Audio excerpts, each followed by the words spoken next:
What's going on YouTube? Metal Complex here, and today I've got a really cool overview of an awesome fixed blade knife that was sent to me by my good buddy Kyle Roberts. This is the same gentleman who lent me the Hinderer Ranch Bowie and the Blade HQ exclusive carbon fiber boost blade smoke. So Kyle, thank you very much for doing that. I am not, very well versed in the world of fixed blades, and especially fixed blades of this caliber. I believe Blade HQ considers this a mid-tech fixed blade, but a lot of people would call it custom made. It doesn't matter.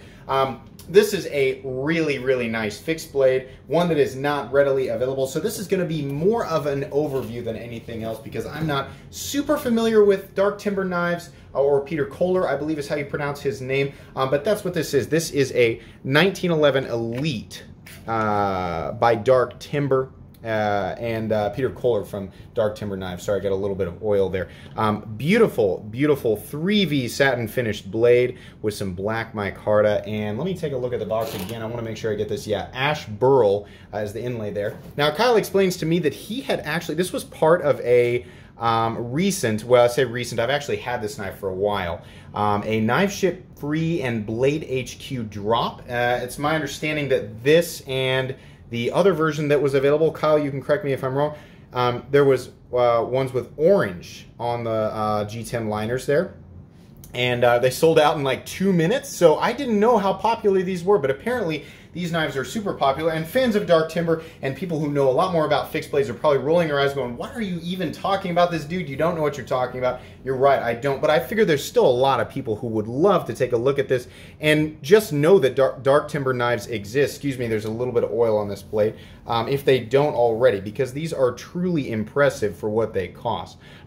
They are, you can see there, there's a couple of marks on the blade. I imagine that's just from coming in and out of the Kydex sheath, which is just going to be the case. But these are beautiful knives. And if you're not, if you're in the fixed blade world or the fixed blade arena and you've not heard of them, I'll tell you right now, my impressions just after initially unsheathing it is, wow, these are super well made. Let's go ahead and get a measurement here real quick. From tip to scale, you're looking at about 10 inches overall from, and that's overall length. From tip to scale on the front end, you're looking at about 4 3/4 of blade, and then about 4.5, maybe 4.6 inches of cutting edge. So definitely a large knife.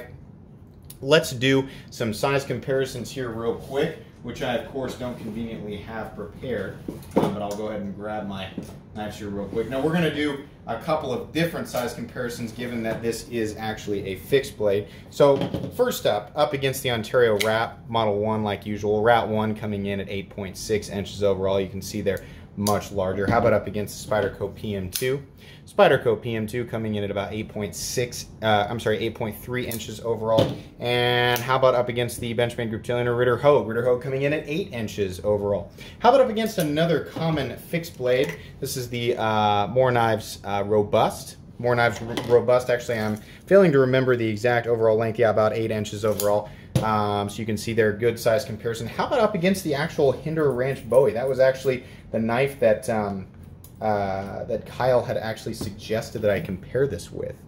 Very good comparison here. You can see the Ranch Bowie is just a little bit longer, but very similar in overall appearance. The important thing to point out here, I'll go ahead and talk about this, is that the Hinderer Ranch Bowie, a lot of people would consider a production knife. And the Dark Timber 1911 Elite is at least of mid-tech classification. A lot of people might call it custom. For those of you wondering the difference between a super high-end production knife and a mid-tech knife, I actually have a video talking about mid-tech knives. Basically, if you want to go watch that video and get a more, a heavy description of what that means, you can. But in a nutshell, there's a lot more human attention and handwork and basically attention to detail and processes that are involved in a mid-tech knife versus a high-end production knife. Now, that's not to say that the Hinderer Ranch Bowie is stamped and pressed, because it's certainly, a lot of people would consider it right there on the line between high-end production and mid-tech. You know, in a mid-tech knife, a true mid-tech knife like the 1911 Elite here, there is going to be a little bit more involved with the creation of this knife. So the fact that they both cost almost the same, the Ranch Bowie at about $350 and the 1911 Elite at $343 is pretty amazing. Now the downside is that these are very hard to get a hold of. In fact, a quick look at Blade HQ right now told me that these knives are just kind of unavailable. And that can be the case with knives of this caliber in general. It looks like they're made in small batches. So basically, if you decide you want one, you kind of just have to be ready.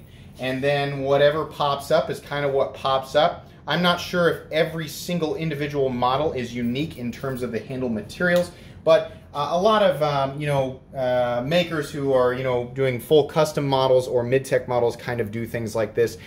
They offer a wide variety of different materials. In this case, like I said, the wood and the micarta with the G10 liners.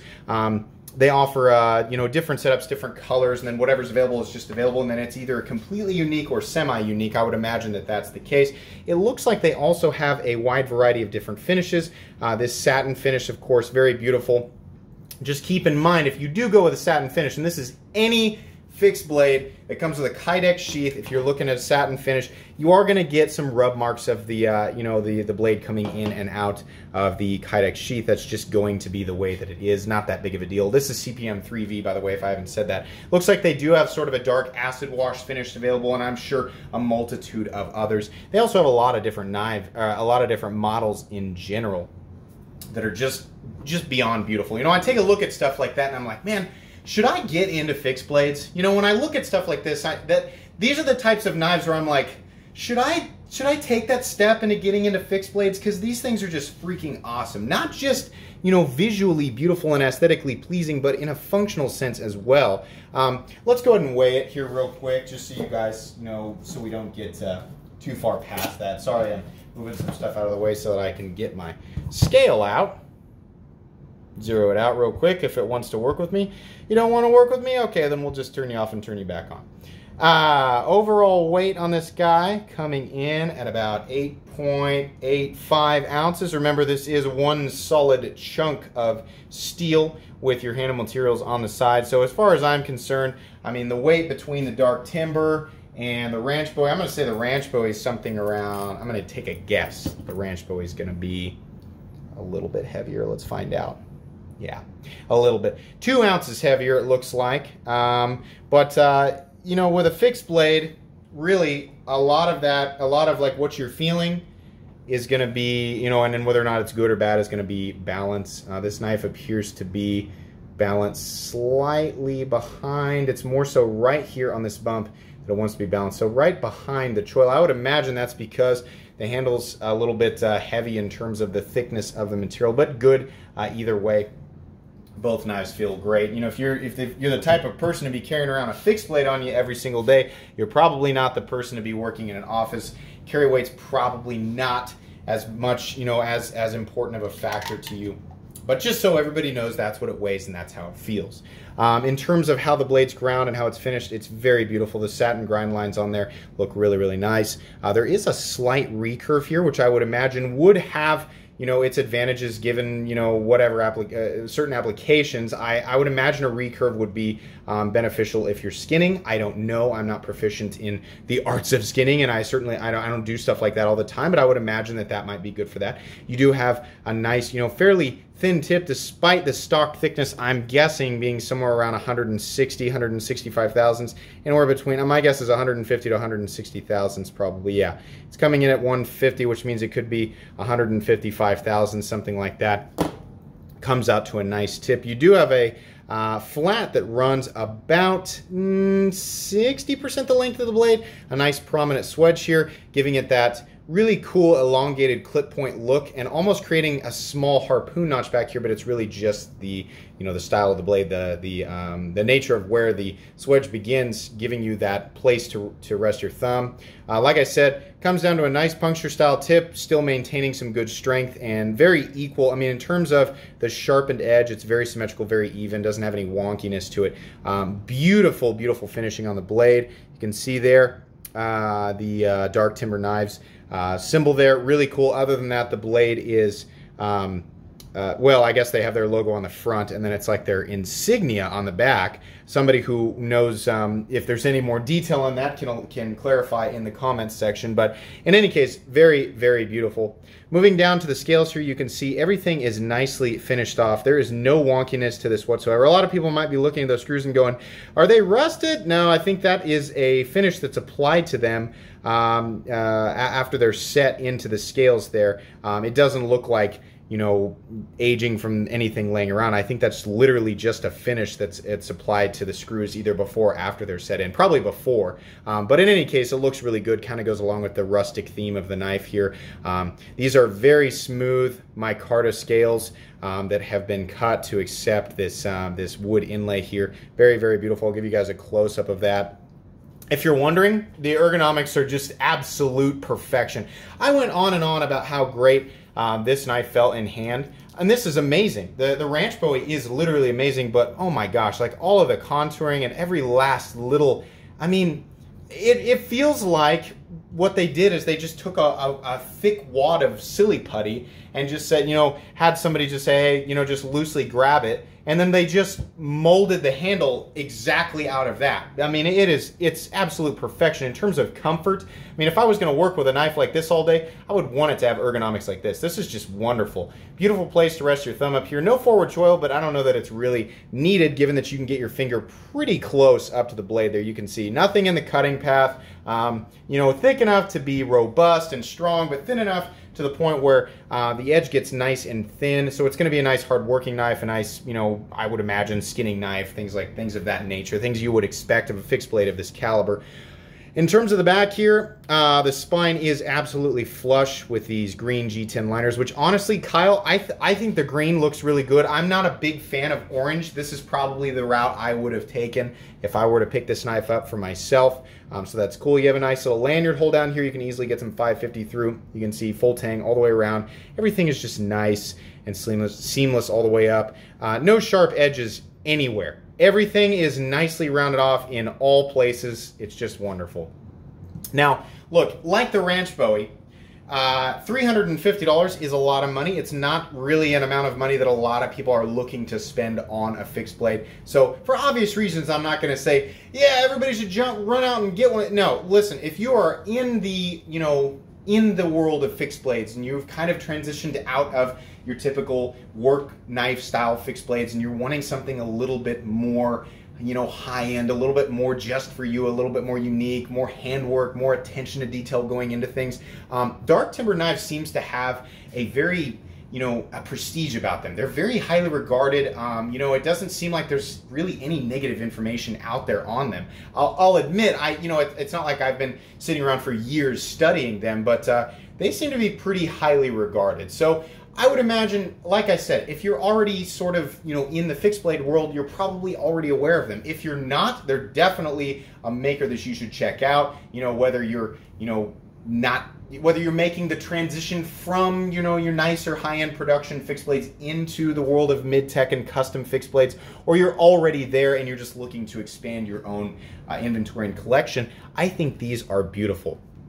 The sheath, by the way, I'm not an expert on sheaths, but you can see there, those of you who understand, you know, exactly how stuff like this works, probably, you know, we'll get more information out of this, but it looks like there's a lot of different ways to attach this to your person. And as far as the snugness goes, as far as how it fits in there, it fits nicely. Just a little teeny tiny bit of play. There's a little drainage hole in the back there, but really nice. Very, very secure. Doesn't feel like it's going anywhere. Just keep in mind, like I said, if you go with a satin finish and you go with a Kydex sheath, you're likely to get some marks on your blade. I don't know if there are leather sheaths available. Just so everybody knows, the pro to a leather sheath is that it's not going to scratch your blade coming in and out, though leather has been known to trap moisture. So when you're working with a blade steel like CPM 3V, leaving it in a leather sheath for long periods of time can actually speed up any potential corrosion that might occur on the blade. And remember, 3V steel, despite it being incredibly tough and having pretty good edge retention and being a great working steel, it is more prone to corrosion than a lot of other steels that are generally out there on the market. Now, a Kydex sheath is not known to trap moisture nearly as badly as a leather sheath, but you are risking kind of scratching up the blade a little bit if you go that route. either way, if you plan on using the knife, either way, if you plan on using it, you probably plan on maintaining it. Neither is a bad choice. It's just something to keep in mind. But Kyle, this is beautiful. This has been an experience for me, and I'm really appreciative to be able to at least handle one of these. Sorry if I didn't go over things in as extreme a detail as everybody would have wanted me to, but I'll let you guys take a look at the edge of the box here so you can see exactly what this comes with. You can see the box says Dark Timber Knives. Open it up. It's got some of this sort of soup. I'm not really sure exactly what type of paper you would call that, but really cool. Just an awesome, beautiful fixed blade piece, and I'm really happy to have experienced it. Guys, that's going to be pretty much it for today's little overview. I hope you guys enjoyed this overview, or at least found it mildly entertaining. If you did, please leave a like. If you'd like to check out my other content, I do of course have lots of videos of knives that are either expensive or inexpensive that I do or don't like, so check those out. And if you enjoy all my content, go ahead and click on this Metal Complex logo right here and subscribe to my channel, because there's definitely more coming. Thanks again for watching, and have a great day.